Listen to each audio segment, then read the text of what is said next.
This is Earthfiles, the award-winning news site with the latest updates in science, environment, and real X-Files. Podcasting in-depth reports beyond the 6 o'clock news by Emmy Award-winning journalist Linda Moulton Howe. The mysterious disappearance of hundreds of European honeybee colonies in Pennsylvania was first reported in late fall 2006. In the past 3 years, the baffling empty hive syndrome, called colony collapse disorder, has been reported in many parts of the world. Some beekeepers have lost nearly 100% of their bees. Even though nicotine-based pesticides are high on the culprit list, to date, scientists have not been able to pinpoint the exact cause, and empty hives continue. Although the good news is that American bees are not disappearing as rapidly as they were. A year ago, the California almond growers were so worried about getting enough honeybees to pollinate their valuable almond crop that there were discussions about importing Mexico's Africanized honeybees to fill the gap created by disappearing European honeybees that have traditionally been the main American pollinator. The apiary director in Florida's Department of Agriculture in Gainesville, Florida, is Jerry Hayes. He never thought using Africanized honeybees to pollinate almond or any other crop was a good idea. He has long worried that the encroachment of Africanized bees into the southern United States would bring violence and speed the elimination of calmer European honeybees, since the aggressive and tough Africanized honeybees take over genetically. Ironically, as 2009 came with a severe financial collapse that keeps rippling around the world like dominoes falling, orders for almonds fell off sharply.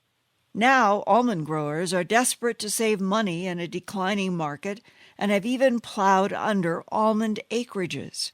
That means less pollination demands on the European honeybees this spring, which might help them recover more strongly. But surging even stronger are the Africanized honeybees making their own way from Mexico into the southern states where they can survive year-round and are viciously attacking people and animals. Recently, I asked Jerry Hayes for a current update on colony collapse disorder and the Africanized bee threat. He begins with a surprising decline in almond demand, a crop entirely dependent upon honeybee pollination. The situation for almond pollination has changed with the economy. Almonds are not as valuable, and then in California they're having major water issues, irrigation water issues. Almond groves that are actually been bulldozed, others that are not being irrigated so they won't produce a crop, and then others that still need pollination. So what you mean is that the combination of drought and water problems plus the reduction in demand for almonds, that some almond acreage has even been plowed under, and that means less demand for the honeybees. Right, less demand for honeybees, and then almond growers were concerned about getting enough pollination. They negotiated contracts early on for, say, $150 a colony, and then with these things that have popped up, they went back to renegotiate or cancel contracts with beekeepers, unlike stuff we've done with AIG. But I'm not bitter, okay? Wow. AIG gets bailed out, but the poor honeybee keepers don't get bailed out by anybody. Nobody gets bailed out by anybody. The almond growers are left to fend for themselves, and do we care where food comes from? What is your own assessment as director of the apiary division of Florida's Department of Agriculture on what is happening to the honeybees? We still do not know. We still think that it's a combination of stressors, nutrition, pesticides, environment, pathogens. And to digress here a minute, I was watching some show on PBS the other night, and it was about striped bass and how the populations of striped bass have fallen. And if you had switched the word striped bass for honeybees, it was the same thing from researchers on striped bass. Poor environment. The water's bad. Because the water's bad, then we're overfishing, and then because of that, the secondary pathogens move in, and then there's overfishing on the striped bass themselves. And so the thought to me was, golly, maybe honeybees were the canary in the mine shaft to alert us to these things that could happen with other species. Certainly seems like we're poisoning ourselves. Do you know, in Florida, for example, have you been getting reports from honeybee keepers about them opening up hives and finding a lot of disappearances in this winter, spring? Yes, we have. Opening up some colonies, and the bees appear to be gone, similar to CCD-like symptoms. Others that the bees are weak, they're not building up, their population isn't increasing as it normally would, but these reports are dramatically less than they have been in the last couple of years. From your perspective, colony collapse disorder is still a phenomena that's affecting honeybees in North America and other places. Absolutely. Hopefully we're on the downhill slide, and whether it's, Darwin in action, it's killed off all the weak, and survivors are the ones that are reproducing. Well, I'm curious what you thought of that late February article out of the BBC in which the headline said that colony collapse disorder not being a disease and questioning the entire colony collapse disorder. And it was as if somebody wanted to present something in the world media that there was nothing to colony collapse disorder. And what was your reaction? I was rather shocked because we certainly have amassed data over the last couple of years, not only here in the U.S., but in Europe and Asia, that this phenomena has been going on. So it's a little bizarre coming from the BBC, who you many times think will have their ducks lined up better than appeared to be in this particular article. And what was really peculiar, buried on page 3 of that article, was the actual heart of what so many beekeepers think is the problem, and that's the nicotine-based pesticides. And this same BBC reporter said they cause memory problems in the bees so they cannot get back to their hives. And I thought, why is this not the lead on this BBC story? Well, yeah, and that's well-documented research on that. Lots of data from Europe. I just read a research report from Taiwan. All the data is the same, that neonicotinoids affect honeybees' short-term, long-term memory and do many other things. Not quite sure where the BBC was going with all this stuff. You and I have talked over the past year that if colony collapse disorder continued to decimate the honeybee population, that almond growers and others might have to turn to Mexico for Africanized bees for pollination. Right now, the Africanized bee has taken over most of South America, Central America, of course, Mexico, and moved into the United States. Our population in Florida came, we think, on shipping traffic from South America, Central America, Mexico as reproductive swarms that were hitchhiking on shipping traffic coming to our deepwater ports in Florida. We have about 500 traps set along the coastline and at port areas, but, they don't always select our traps and enter the environment, and now are filling up our tropical, subtropical environment, outbreeding, outcompeting European bees that were in the feral population. We have lost a 900-pound horse. We're up to, actually, as of yesterday, 20 dogs, goats, and sheep, and unfortunately, we had our first human fatality in April of 2008. How do Africanized bees kill a human and kill a horse and all these animals that are dying? All bees are defensive. They want to protect their home, their babies, their resources. European bees, if you disturb their colonies, may send out 20 or 30 guard bees to assess the situation, and then if it's perceived as bad, to try to drive off the perceived threat. Africanized honeybees, because they evolved in a very harsh part of Africa, a lot of predators, man, honey badgers, and what have you. The weak were killed, and the strong, aggressive survived. That's what the Brazilians brought over. So these bees will mobilize, virtually the whole colony of tens of thousands of bees, and simply through mass stinging will kill either the perceived threat or drive them away. One of the unfortunate things is that Africanized honeybees use CO2.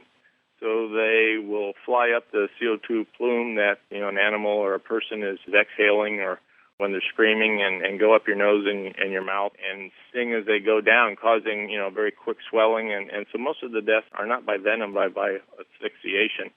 The horse that we lost, the vet at the autopsy found 3 to 4 pounds of the Africanized bees in the horse's lungs and its stomach.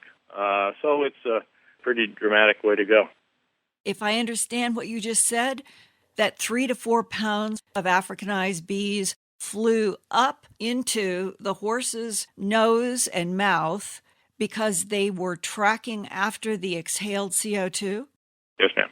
And this is not unusual. There have been other deaths of livestock and pets and humans in the southwest U.S., and this is one of the things that they do. It's not unusual. And so Brazil, I think the numbers are they have something like 300 human fatalities a year. Venezuela, I think about 400 human fatalities. And this is a pretty dramatic and significant way to die, and we certainly don't want to do that anymore.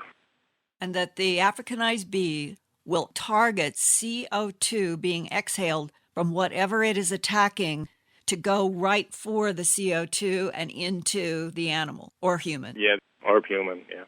Had the veterinarian ever seen 3 to 4 pounds of bees inside of the stomach of a horse before? Not that he related. It's just kind of mind-blowing. It is, and horses have a small airway, and so if you have bees climbing in your mouth and down your throat and up your nose and stinging, those mucous membranes swell quite rapidly, and you asphyxiate. This horse was in a stall. Our recommendation is for anybody that has a altercation interface with stinging insects, run, get away, get in someplace. The horse is in a stall. Most of the dogs that have died have been in kennels or restrained somehow, goats and sheep, and they just can't get away. Africanized honeybees, also known as killer bees, are hybrid combinations of the African honeybee with various European honeybees. Visually, you cannot tell an Africanized honeybee from a European honeybee. They look the same. The Africanized hybrids were accidentally released to southeastern Brazil in 1957 during bee hybridization research. The African queen bees eventually mated with local drones, and their descendants have since spread throughout the Americas. Africanized honeybees swarm much more often than European honeybees. An example of differences between the aggression of the two types of bees: if you disturb a European beehive, 20 or 30 guard bees will fly around the intruder. But Africanized bees mobilize their whole colony to attack, and that can be tens of thousands of bees. They swarm fast into a raging, stinging mob that can kill humans and animals. On Wednesday, March 25th, 2009, in La Mesa, California, 4 people were hospitalized after a large hive of Africanized bees living in the roof of a house near Helix High School swarmed with a new queen and began attacking people walking nearby. A local TV news photographer on the scene reported, quote, "Those bees are not gentle, they are mean, they're insane, they are hostile," close quote. Last weekend, on Saturday, March 21st, in Las Vegas, Nevada, a 53-year-old man was hospitalized after being stung at least 2,000 times by Africanized honeybees after he overturned a large rock with a backhoe and exposed a huge 50-pound beehive. The Clark County Fire Department responded with fire hoses to wash down the victim, who was said to have a black mass of bees on his back, repeatedly stinging him. A year ago, on April 10, 2008, a Florida resident was stung more than 100 times by Africanized bees and died in an allergic reaction, the first reported human death of bee stings in Florida. And in 2005, a 900-pound horse in Hendry County, Florida, was stung to death. Jerry Hayes says he is so worried about the Africanized bees doing violence in Florida that he wakes up at night wondering what he can do about it. Here now is Jerry Hayes, Apiary Director in Florida's Department of Agriculture, about his huge challenge of controlling and managing Africanized bees. A human fatality was a gentleman who was clearing some old agricultural barn and some fuel tanks a couple miles away from the main road. This old fuel tank was open, had no fuel in it, and the bees had nested in there. He had taken, I think, a backhoe and knocked this thing to the ground. They came out to see who was attacking their home, and, he couldn't make it to the main road. They're fast and they swarm as an entire hive mass. Pretty much, yep. If I understand correctly, you're having increased numbers of aggressions by the Africanized bees, including your first attack and death on a human, a horse, all of this now increasing even into the spring of 2009, and that the Africanized bee will basically get rid of the calm domestic honeybee wherever it goes, correct? Yes. The reason for that is that the genes for aggressiveness are dominant, carried by the drone or the male bee, and these bees will interbreed at first and hybridize, but because of this genetic dominance, over a period of time, the European characteristics go away and these aggressive characteristics prevail. Do you think it's realistic to expect that Florida and other beekeeping states are going to be able to block the taking over of the Africanized bee? No, I don't. I was in Guyana, South America, several months ago and was on a beekeeping tour. They have had Africanized bees since, I think, 1974 or so, when these bees moved in through Brazil and into Guyana. These guys have been working with Africanized bees for 30 years, 35 years or so, and are confident that they can manage these bees. They took us out to an area of the jungle which had been cleared, and that there were probably, 50 Africanized honeybee colonies there. We had been assured that the beekeepers knew what they were doing and that everything would be safe and well, and so they drove a bus of us up to about 300 yards away from this apiary with these colonies. We got off the bus and walked towards the apiary. Everybody said everything's okay, and there were people out there, and they had very large smokers, if you're aware that beekeepers use to control bees, but these were very large, kind of trash can size. And I'm getting to be an old guy. And I looked around and I said, this doesn't look real good to me. So I just calmly walked back to the bus and started making friends with the bus driver, thinking that, if something goes bad, I want to see it from a distance. So I hung around there for 15 minutes, and smoke was billowing, and people have their bee suits on and veils and are looking in hives. And then there was the first scream. And the bees were fine until they had reached some level of a trigger level that they did not want anybody manipulating them anymore. And so they mobilized themselves, and people were being stung. One man running through the bushes had a limb grab his protective veil and rip it off, and he was stung severely. He had to go to the hospital ultimately, and many other people were stung. And so as a good American, I got in the bus and put the windows up in the bus, knowing that my friends would be coming back. They came back, got in the bus, and drove about another 300 yards to a main road around about through the jungle. And the bees had given up pretty much by then, which is pretty typical of Africanized bees. And people were getting out. And, of course, there was swelling, and people were starting to tell war stories. And then all of a sudden, this herd of goats comes tearing out of the jungle. The bees, looking for any perceived threat, not only people, were attacking some goats that were in the jungle and drove them out. First thing I thought to myself is, we can't do this in Florida. This won't work. And so that just mobilized my thoughts even more of public safety and then safety of the industry. What can we do to protect the industry and make them still be able to have manageable colonies and not be zoned and ordinanced out of beekeeping? Well, is there an answer to your question? I don't know. I'm making a lot of this up as we go along. Certainly there have been other states in the U.S. that had Africanized bees. How else could you ever stop the Africanization of North American bees and bees everywhere unless you go into a genetic program that would change the genetics of the Africanized bee? You're absolutely right, but we still have places in North America and Canada that have significant winters where this tropical bee cannot live year-round. So we can access queens, the fertile female, from these areas, and part of our best management practices is encouraging beekeepers to access queens of known parentage from northern regions, have them marked in such a way that when the beekeeper checks his or her colony, they know that that queen is in fact the mother of all those bees in there. And if she is not, then she needs to be replaced with one that is marked and has these characteristics. So that's one of the key elements of our best management practices. We think we can help the beekeepers maintain manageable colonies even though the feral environment may be full of Africanized bees.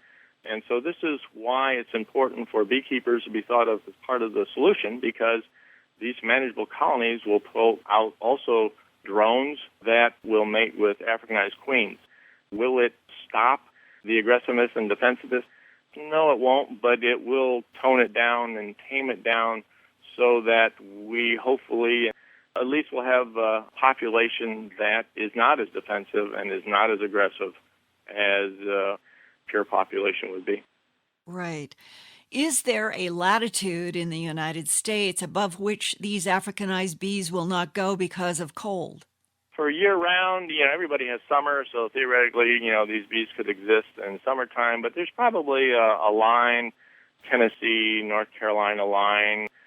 Below that, they will live year-round, and above that, maybe kind of like the tide going in and out. They may wash across in summertime and then be pushed back in the wintertime. And Brazil, they're losing 300 people a year to the violent attacks, but is Brazil trying to do anything to better control their Africanized bees? No, you have to remember that they've been doing this for 50 years, and it is what it is. In some cases, the Brazilians like the Africanized bees. You certainly don't have a problem with somebody stealing your colonies, and because these bees swarm so often, asexually reproduce, our bees will send out a swarm once, twice, 3 times a year. Africanized bees will do it 15, 16, 17 times a year, and this is how they dominate the genetic landscape so much. And so if their bees die, they can leave their colonies out there and more will fill up the hives, and so they will suit up and protect themselves and try to guard their chickens and their pigs, and then cross your fingers. Thanks for listening to this Earthfiles podcast from the edges of science, environment, and real X-Files. Go to www.earthfiles.com to see more than 1,000 Earthfiles reports with photographs, drawings, and documents. And visit Earthfiles every day, every week, for new reports and new podcasts. That's www.earthfiles.com.